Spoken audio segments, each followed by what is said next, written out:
thì ba chất bảo ta là chỉnh để ăn cái mà chất ra đó rồi cái cháy nhé chính nên lẹ đây cho không nên không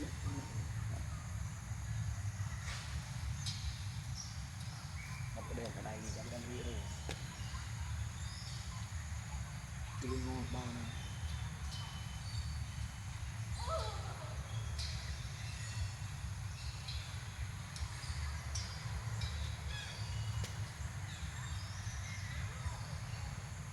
sẽ split mai vậy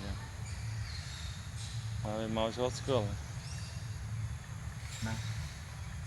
chết chết ăn cá chấm vô